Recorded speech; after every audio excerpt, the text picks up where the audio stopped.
Welcome to Stay on Track podcast with Poolson and Oden Law Firm.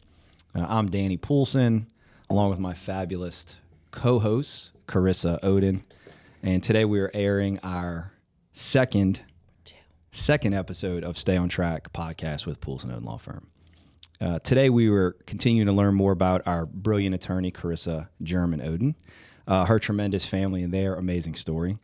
We will also be discussing drugs in the workplace and New Year's goals and resolutions. Oh, yikes!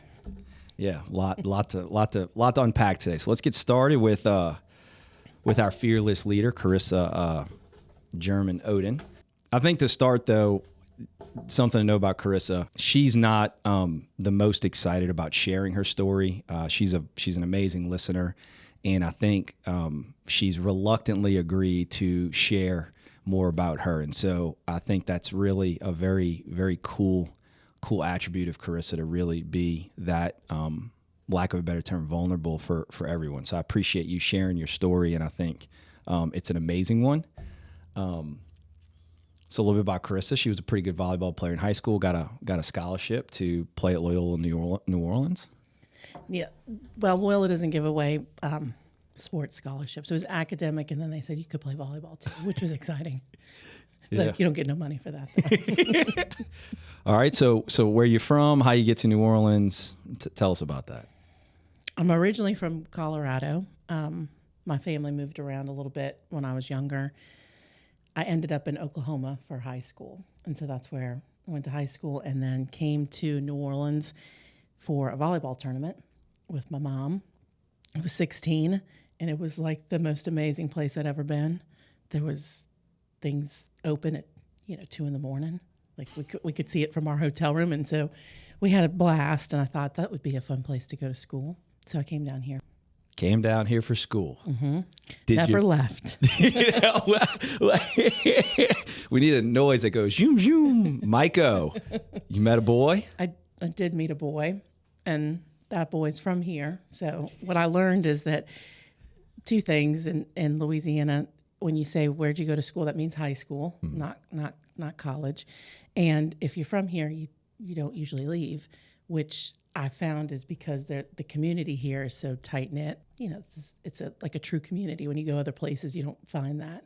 So I was lucky enough to find somebody that was from here, and then got kind of sucked into his big Italian family. The first Thanksgiving, there was 60 people. So you met a boy. Mm-hmm. Y'all got married. Did, yes. Big Italian family. Yep. Love of your life. Yes. And y'all wanted to have children. We did. All right. And so we were about, I think, 28 when we got married. So I was still in law school. I don't know why that was a good idea to get married third year of law school. And so, we wanted to have a family, pretty quickly, because we felt like we were old, at that time. But that was not in God's plan the first, I guess, 5 years we tried. And, I had a lot of friends that it seemed to be very easy for them. And in high school, it's like, don't even look at a boy because you're going to get pregnant, right? Like, just like something that everybody should be able to do. And we weren't. So that was, very kind of deflating for a while. So we would pray a lot for like a baby. That was like the prayer, like, please God, give us a child. And so Mike, I think, one day said, I think we should change what our prayer is. We're just going to start praying that whatever God wants for us, whatever path that is, instead of maybe giving him a specific thing that we wanted. So we just started praying for, basically like help us figure out what our path is for a family. We got to that point, like I think a lot of women do, where the doctors are saying, you have these medical choices you can make. You can do IVF, or something that's, kind of invasive, to see if that'll work. And it's, I was very naive to all that. It's very expensive. And so on my heart, it was around Christmas time. We were going home to see my family. And for some reason, we'd been at the doctor. I was like, that's the next step. And for me, I was like, I don't know that that's for me. There's something on my heart that was just like pulling me in a different direction. I wasn't sure what it was. go home to my parents' house. I'm a disaster because I can't figure out like what we need to do. And I'm like, maybe we should adopt. And my husband, who is amazing, and the reason, I think that God put him in my life was there was no question from him at all. He just said, okay. So we came home. We have some really good friends that were like, hell yeah, let's figure this out, because we knew nothing about the adoption process either, which is also very expensive. So they were like, we're going to figure it out. It's one thing I love about my close group of friends. Like, yeah, it's not an obstacle. And so my friend Heather, she said, let's just do like a garage sale. We'll just raise enough money and then we'll figure it out. And so we did. We had a flyer. Mike and I and all of our friends picked up stuff from any random person's house that would let us, come take their stuff. And which the outpouring was amazing. Again, New Orleans is a wonderful community. So my house, my tiny house over on Airline, was packed full of stuff. My family came in. We had tables. I mean, we just had stuff everywhere. And my friends had also done like a little bunco party for us. Again, anything they could do to help raise the money that we needed to even start the process. And again, God works in mysterious ways. I think there was a friend of mine. He's a friend now, but at the time, we went to law school together. He had a practice. We had put the flyer on Facebook, and he happened to just see it on a day he was looking for one of his clients online, saw our flyer about the adoption. Same day, his secretary comes in and talks to him about her sister who is pregnant, doesn't know what to do, is looking for a family to talk to about a baby, and she's already 6 months pregnant. And so he reaches out to me. This was within 2 weeks of us even putting the flyer online, and says, I think I have a baby for you. It was like a Facebook message just to me. And I was like, who is this person? And Ed, if you're listening, hopefully, he's become, like an angel to us. He basically started my family. And we met with birth mom.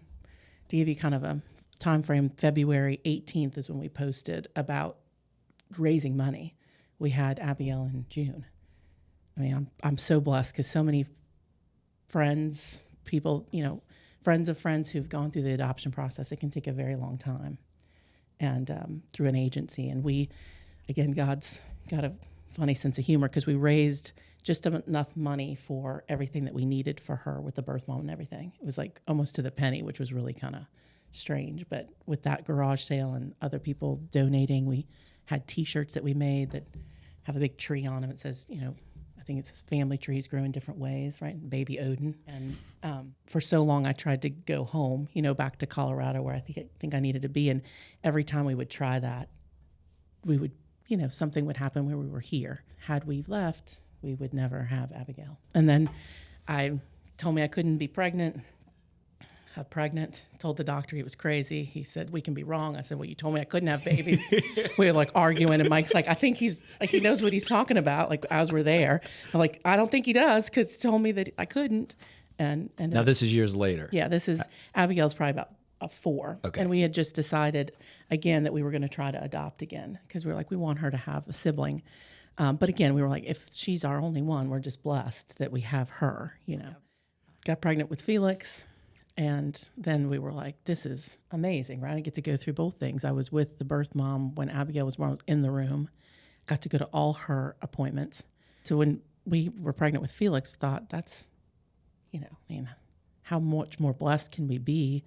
I get to go through all that and then have Abigail too. And when Felix was about 4 months old, we found out that our same birth mom also was pregnant again and needed our help. And she's an amazing person. And we were able to add to our family with Sebastian. So Abigail and Sebastian are full brother and sister. I have Felix there in the middle. And I tell Mike all the time, I said, do you want to adopt more babies? And he said, we're good. We're very blessed. Yeah. There's 3 of them now. Going from feeling like we would never have any, right, mm-hmm. to having a bunch. When we merged our practices, we had a firm outing, and we went to a place in New Orleans, and the bartender's wearing the Baby Oden shirt. I have goosebumps right now thinking about it, right? And I don't know if that was a year or two in. We're having a good time, and I remember seeing that shirt, thinking, "What is this? Like how?" And when I learned more about you and Mike, it's inspiring. I can't articulate how appreciative I am of you having the courage and sharing you and Mike's story. And obviously, I love you and Mike. Been knowing Chris and Mike for a long time, and so it's I think it's something that you and Mike can share to help others who are in the same situation. I think y'all are an inspiration, and I think it's good for people to know that maybe they're not alone in things that they've gone through, and in the way that y'all have been blessed. We each have our own story, and sharing yours, I think, can inspire others. So yeah, no, and I appreciate you, asking me to share, and I think part of that fear dissipates because I've seen how much you've shared about, like your dad and your family, and that's helpful when you see someone else be brave. It helps you to be brave. Yeah, you heard it here first. I'm brave. You are. I heard it here first. I'm brave. I want to ask this, though, because I think this is great. Carisa German Oden, right? Like chose to be a hyphen. Yeah, well, the hyphenator. The hyphenator. The hyphenator.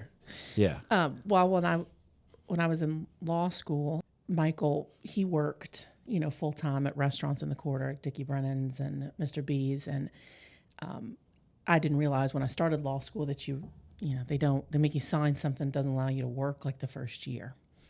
And he's like, Mike, he was and still is like, I'm only able to do what I do at the firm because of Michael, right? He's so supportive, and so supported me all through law school. He paid our bills. He made sure that we had food, right? Like I didn't have to worry about the working. I still was kind of law clerking at the firm that I'd worked at, but nothing substantial. Like, I don't know that I could have, and I still had to take out a ton of loans, but, could have made it had he not supported us. So I really wanted his name, on my law license too, to just be a tribute to, we were going to get married, but just to him being there for me. But my parents also, the German, I wouldn't be in the spot that I'm at all now because my parents were very, education forward. My mom's a teacher. My dad worked his way up in construction to project manager. Like my whole life, they're just very driven, supportive people. And I wanted them to know that I appreciated everything they did for me, allowing me the space to come to a school to just be a writer. So I came to Loyola and then, whatever you want to do, right? And I was like, okay. And then figured out I needed a job right after undergrad. And go, okay, what am I going to do with the writing? And so they were always very, supportive, always told me that I could be whatever I wanted to be. There was no restrictions on, how far I could go with both my brother and I. My brother's very successful and works at Exxon, has for a long time as a geologist. And we, our parents are to give all that credit to that. My parents and God, but that's why I wanted both names. Yeah. So really just giving a, a tribute to both of your families and just really paying, I guess, respects to where you came from and where you are. Yeah, exactly. Yeah. And my in-laws love, my mother-in-law, she loves that, the Oden is on our door and on my license and everything. And she's Italian. She's Italian. Yeah. She's Italian. She's like, that's my name. Yeah. That's right. Before we go to our next topic, I just want to again say, I took notes here. Again, thank you for sharing your amazing and inspirational story, partner. You and Mike are amazing, and very, very proud of you and very appreciative. So thank you. Well, thanks for asking me to do it and being the brave one. You've done it already a few times. Yeah. The next topic we're gonna be talking about drugs in the workplace. Before we get into that topic, though, wanted to give a little shout out. This is our first episode with our sound equipment. Nick and Bo, hopefully they'll be guests on our show, and so we're learning about how to use the equipment in our studio. And then also a shout out who's on today as a sound engineer. Right, she wears many hats. Lizzie, can you tell everybody hello? Hello. Great job, Lizzie. Thank you, Lizzie, for Yes. helping put all this together, everything you see here. And also a shout out to Amy D. She also helped with all of our decor that's behind us. Yes, she did. Yeah. She did a great job with that. Yeah. So, all right. Speaking of the workplace. So our next topic, very serious topic that Chris and I have seen, unfortunately, as of recent with some of our clients, with the approach that specifically the railroad has taken with our clients. But I think really any defendant in a case will use this against them. And so this has come up, and it's something that we're dealing with, and is actually a significant. There's a crisis throughout the country with opioids and things like that, even prescribed medication. So we wanted to take the time to talk about that. So drugs in the workplace. We have seen this become an issue recently with some of our clients who are prescribed medication by a doctor, by an actual qualified, trained medical professional physician. And the railroad has used it against our clients. And so we want to talk about several tips to keep in mind, specifically if you're someone who's been prescribed medication by your doctor, and what that looks like. And so I think the first tip we have here is check your employer's policy for reporting use of medications. Yeah, definitely. And I think, for our railroaders and I guess you're right, partner, in any any industry, if you have an employer that has a policy, checking it, making sure that you know it. And then for our railroaders, I know they're all union. And so sometimes they're a little hesitant, rightfully so, to go to their supervisor, their manager, to ask specific questions about the rules or about the policies. So we would ask, we'd advise them to go talk to their union representative, reach out to that union person. That's why they're there, to help. And also to reach out to us, right? We've dealt enough with railroaders and their policy manuals that it's pretty likely that we've seen the drug policy, and we can help advise on that, answer some questions, give them examples of what we've seen with other, railroaders and what they've been through. Yeah, and we talk a lot in our office about educating and protect. And we don't want tragedy to strike anybody, but when it does, you want to be prepared. And so knowing what the rules are in your workplace, regardless of where the workplace is very important. And so what we've seen is the nuances of there's certain forms that need to be filled out, there's certain documents that need to be completed, and then there's certain people you need to actually communicate to that you're being prescribed medication. And I think of the NFL a lot here, where if you work in a labor-intensive industry, sometimes you have aches and pains, your back, your shoulder, your neck, whatnot. You go to the doctor, you got aches and pains, you're prescribed medication, right? You tell the doctor, I'm hurting, the doctor prescribes medication, you take the medication, and you think nothing of it, totally normal. What happens is you get into this sort of alternate universe. If something does happen and you get hurt, even if you're driving a car on prescribed medication, right? Even if you're walking down a set of stairs that are defective and you trip and fall and you're on medication, you go to the hospital, you get treated. If they do a drug test and you come back positive, all that the other side is going to shine a light on is you're positive for drugs. Right. And you hear that and you think, oh, that's a bad person. But I mean, a guy who deals with back pain, I've been prescribed medication, right? I still want to work. I still want to provide for my family. I want to still be functioning, but I also want to listen to my doctor's advice, right? So having that information on the front end from your employer to just make sure you know who you need to talk to.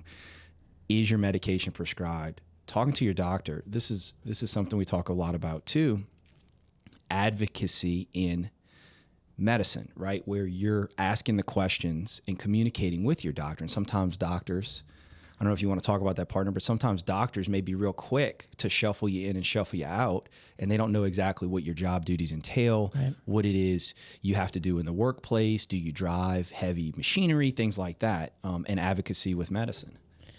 Right. Now, I think that's an excellent point, because often, the doctors are, if they're busy and you're not making it a point to say, wait, doc, I have to drive my truck every day for work, or I'm at the railroad and I can't take these medications, or, even as lawyers, like, how often do you work? What are your hours?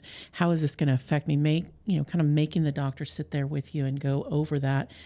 And that way it's also in the records, right? That you've had that discussion and you've asked about work, and it's documented for you that you're protecting yourself, right? You're making sure that Can I take this while I'm working? If I can't, when can I take it, right? If I'm hurting at work, are there other alternatives for me other than, pain medication? For sure. Coming up with a game plan with your medical provider. What is the prescribed treatment? Is it only medications? Is it physical therapy? Is it something else? And so I think it's very important. Communication is key. We talk a lot about that at our office too. Clarity is key. And just being open and clear and honest with your medical provider, knowing what's going on in your workplace, and then being open, honest, and clear with what the policy is at your employer and following that policy and making sure you're protecting yourself, because what happens is, unfortunately, we see people that get hurt, they're prescribed medication, they're positive for the medication they're prescribed because they're listening to their doctor, and then all that we hear on the other side is they're a drug user, they use drugs. Well, not all use of prescribed medication is bad or negative, and I think they're putting it, the defendants are putting a light on it in a way that is very negative and has a very negative connotation to negatively affect you. So the best way, we've talked about it, is just we educate to protect, to just know what it is that you're being prescribed and why you're being prescribed, knowing what the effects of it are, knowing what your medical treatment plan is, and then making sure your employer is informed if they need to be based on their policy, and that you're working safe. Ultimately, it's that safety is the number one priority, and you're being safe not only for you but coworkers and things like that. Right. Danny's talking about educating to protect, and we really, that protection is it's strong here at PO, right? We want to make sure you're protected. We've seen that the railroad has, we had a Carmen, 18-year Carmen that had some back pain, like Danny talked about. There's a lot of us out there that deal with back pain. He was prescribed some pain medicine. He was taking it when he was at home as needed. But then he was hurt severely at work. And that was the whole theme of the defense's case, is that just he was a drug addict, right? That he took these medicines and he was a drug addict. And they hired an expert to basically smear him after 18 years of working. And he had no idea about the policy or whether he needed to tell them for those few weeks that he had the back pain that was the medicine that he was prescribed. So we share those kind of stories to help you see, like, we're wanting to protect. We want you to be educated, like Danny talked about, talking to your doctor, making sure you know the policy. It's to protect you, making sure that you're okay. For sure. And a couple points here when we're talking about meeting with your medical provider, which is very, very important. That relationship is very important. You want to trust your doctor and your doctor's team. You can bring a family member with you. Sometimes, especially for guys out there, if I'm going to the doctor, I like to have my wife come with me, Amy, because she's a better historian. Oh, how you feeling? Oh, I'm fine. She looks at the doctor. Oh, really? You're fine, right? It's just like and tough guys, right? You really don't want to be a tough guy. You really want to communicate clearly to your doctor what's going on. So bringing a family member sometimes can be very helpful to have, the historian. Also, what you are being prescribed. Doc, what exactly are you prescribing me? I know sometimes it may be intimidating to talk to the doctor, in the white coat. I think it's okay to slow it down, have the communication with the doctor, because this is important, right? So what are you being prescribed? What's the name of it? Why are you being prescribed that medicine? What is the point of it? What's the plan for the medicine? How long are you going to be on the medicine? Things like that. Really kind of dig in, not in an impugning way, but just be very direct. Why are you prescribing this medicine? How will it affect your daily living activities? What effects will it have? And again, that's you communicating your daily living activities, good right? Question to ask. Because you may not know, you may have never taken that particular medicine before. And I think you mentioned at the beginning of this, with the crisis that we have in the country right now with pain medication, if there's no end in sight, right? You don't know how long it's going to be that you have to take it. Unfortunately, people can become addicted, and you just want to make sure that you know how long and what you need to do to maybe even get off of it. Or if you don't like taking it, are there other alternatives to it?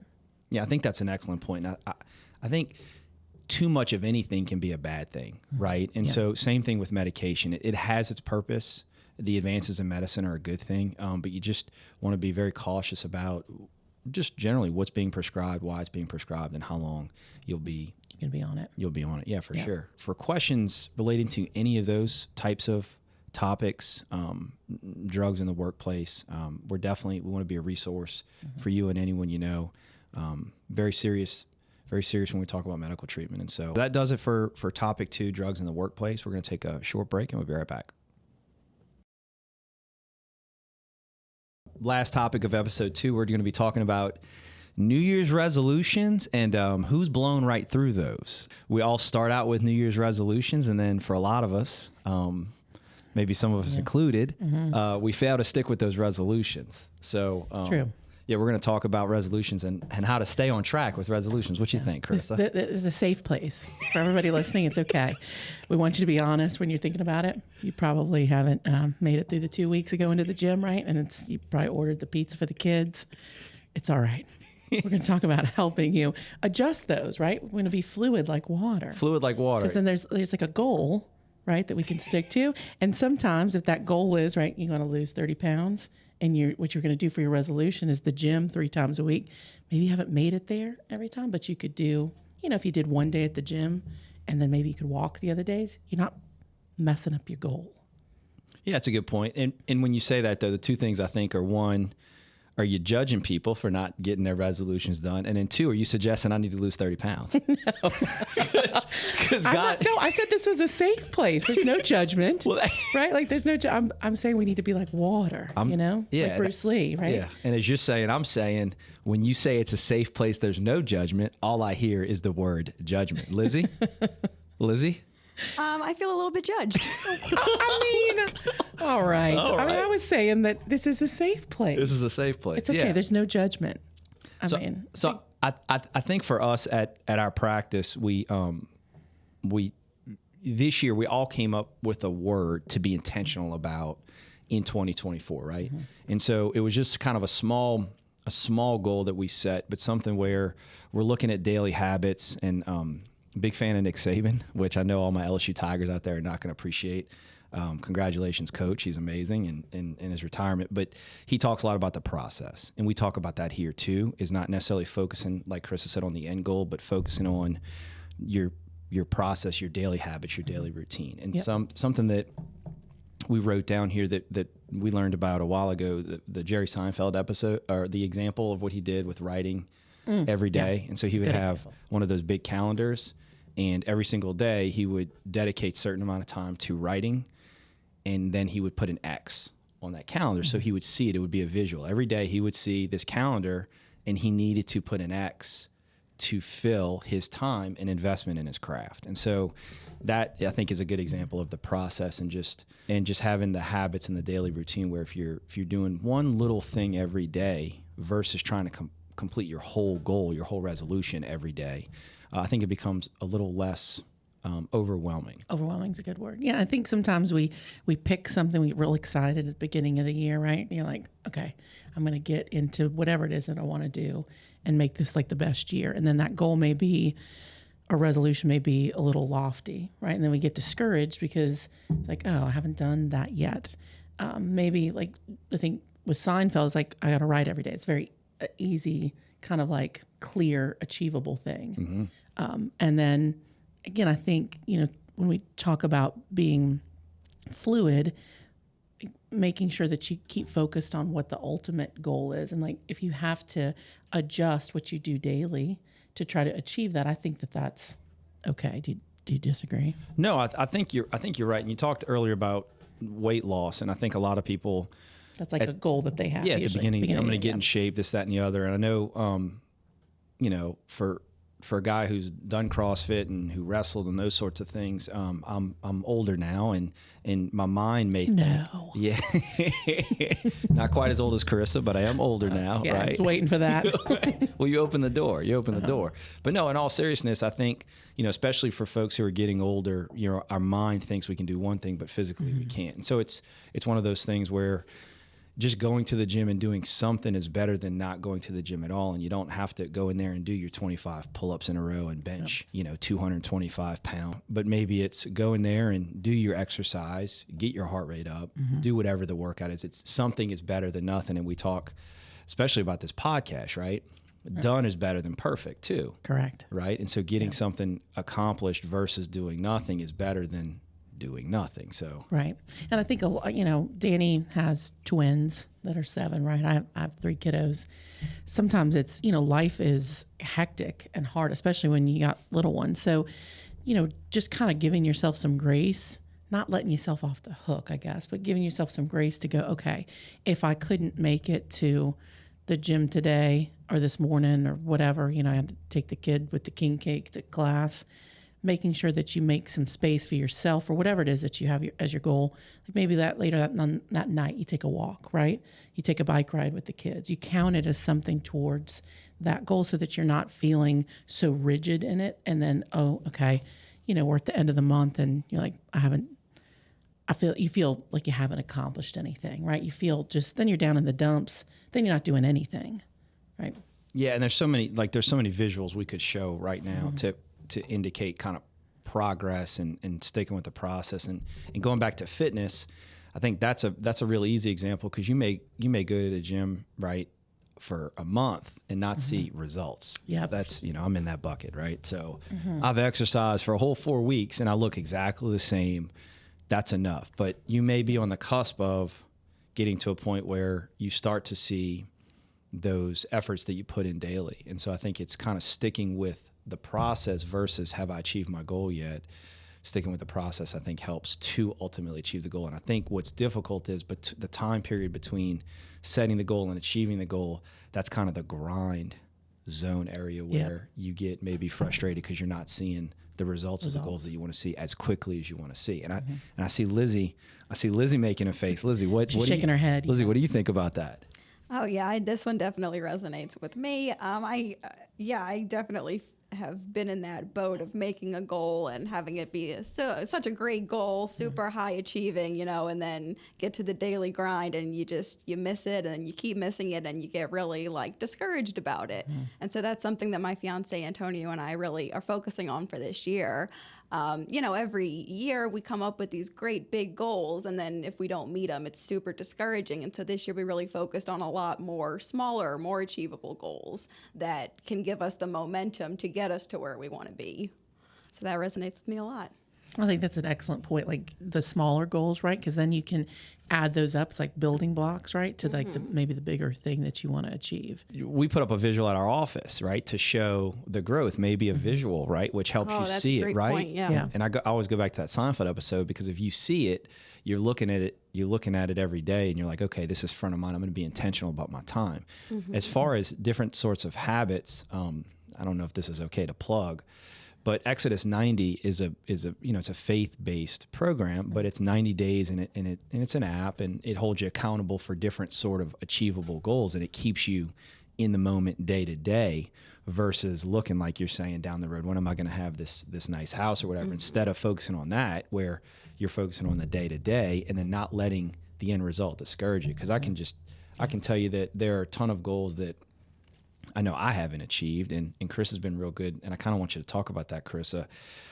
Like you said, being fluid like water, I think, a little bit of background that comes from Bruce Lee. Sometimes I'm someone who is, I would like to think I'm pretty self-aware, and I'm pretty critical of myself, and I think when I get frustrated where we haven't achieved a goal as a team or I haven't achieved a personal goal, Chris has been real good about, if the goals are so high that you can't achieve it, you're setting good goals, but you also have to be ready to know that when you don't achieve that goal, you may be achieving a lesser goal, but you're still moving forward and you're still making progress. And you always want to be, what I think we've learned is you want to be setting goals that are so crazy and ambitious that you can't get to them, but on the way there, right, you're hitting some really good mile markers and really improving as a person every day. So what do you?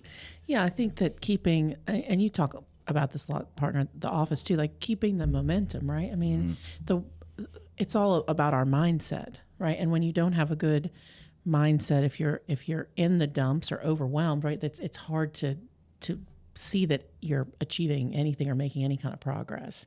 So yeah, I agree with you. I think we want to make those big goals because we want to achieve them. We want to, look at them and go, we can definitely do this. But along the way, those stepping stones or those blocks, it's like pausing for a minute and going, okay, that brought us closer to that goal, right? That brought us closer to the progress that we're making. And that builds that momentum inside of you to feel like, okay, even if this was what people would consider a crazy goal, I can do it, right? I have these other blocks that I'm stepping on the way up to that goal. Yeah, and I think with for me, my word of the year is patience, because I get incredibly frustrated on the process path, right? And so just sitting here today doing this with us, Carisa talks a lot about celebrating all wins, and it's just doing one thing to make progress, to make it possible. So this whole podcast, right, is just another example of, this was an entire process with a lot of people involved, where we had to ask for a lot of help to learn. I've never been on a podcast, or much less hosted one. How about you? Yeah, no, never. How about you, Lizzie? Are we doing a great job, audience? And we're also learning how to be self-congratulatory. But it's one of those things where it didn't just happen. And we've learned from other mentors and other folks, influencers and coaching and all kind of walks of life that have really just kind of shown us that it's the small steps to reach the goal. And as long as you're making some progress, you're ultimately going to get there. And I think that this is just another good example of just sticking with the process and learning how, for me, with working on being more patient, it's learning how to deal with the frustrations that we're not there yet. And that's that's kind of my struggle point is, I'm frustrated that I'm not there yet. Is it going to work out? You know, am I doing the next best thing to get to that goal? Right. And partner, if you don't mind, maybe tell the audience about one of the visuals that we talk about a lot. Right? What we see here is we've got two illustrations. On one side, you see there's a guy with a pickaxe, and he's digging through, and he's continuing to dig through, right? Because on the other side is fortune. Well, the other guy, you see, he's got the pickaxe on his shoulder, and he's walking away, and he's this close, right? He's this close to getting there. He's this close to making it. And so sometimes it's having. And again, I'm Nick Saban. I'm a big fan. We got him up here.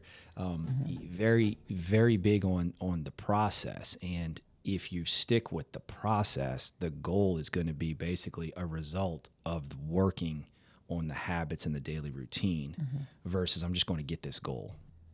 Yeah, I think that's an excellent way to put it, like that process. And maybe being fluid with that process at times to go, okay, yeah, and like if I didn't do this today, I can do this, because it's still getting me to that ultimate. Right. And even spot. because sometimes I think you and Mike O talk about this, you know, maybe you come home and you're like, Mike, I'm at 50. And he's like, all right, I need to be at 50 to get that 100%, right? Which is awesome. Yeah, we do that when we're talking about the kids. Like, you know, if he's at 4%, oh yikes! I know that for the night I need to be at 96. You need right? to step up your game. I need to step up my game. If we're both at 50%, we're like, okay, we can make 100%, right? So that we're getting the things done that we need to get done in the home with the kids and everything. Yeah, it's like knowing that other partner or person in your life, and I think that's all parts of your life. Like, right, like there's times when we're in the office and it just kind of depends on how each one of us is feeling and helping each other as a team make sure that goal, we're all rowing in the same direction of the boat. You talk about that a lot. Yeah, and it sounds cliche having a goal buddy, right? Whether it's your spouse, a friend, someone with a similar resolution. I mean, you get a goal buddy to hold you accountable and do that. And then Myron Roll, he was a football player at Florida State. I think he's an Oxford scholar. He wrote a book, 2% Way, right? And he just really talks about just very simplistic, improving 2% every day. And then going back to percentages, even if you feel like you're at 1% that day and you're feeling really bad, just doing something towards the goal is an accomplishment in and of itself. And celebrating all wins and taking stock of, hey, I did something, I gave what I had. That's gonna move you forward too. And so I think, as cliche as it sounds, discipline when it comes to resolutions, very, very important, and just focusing more on the small habits and daily process versus the overwhelming, what can be monstrosity of a goal and why you're not there yet. Right. That ends episode 2. Episode 2. High five. Yeah.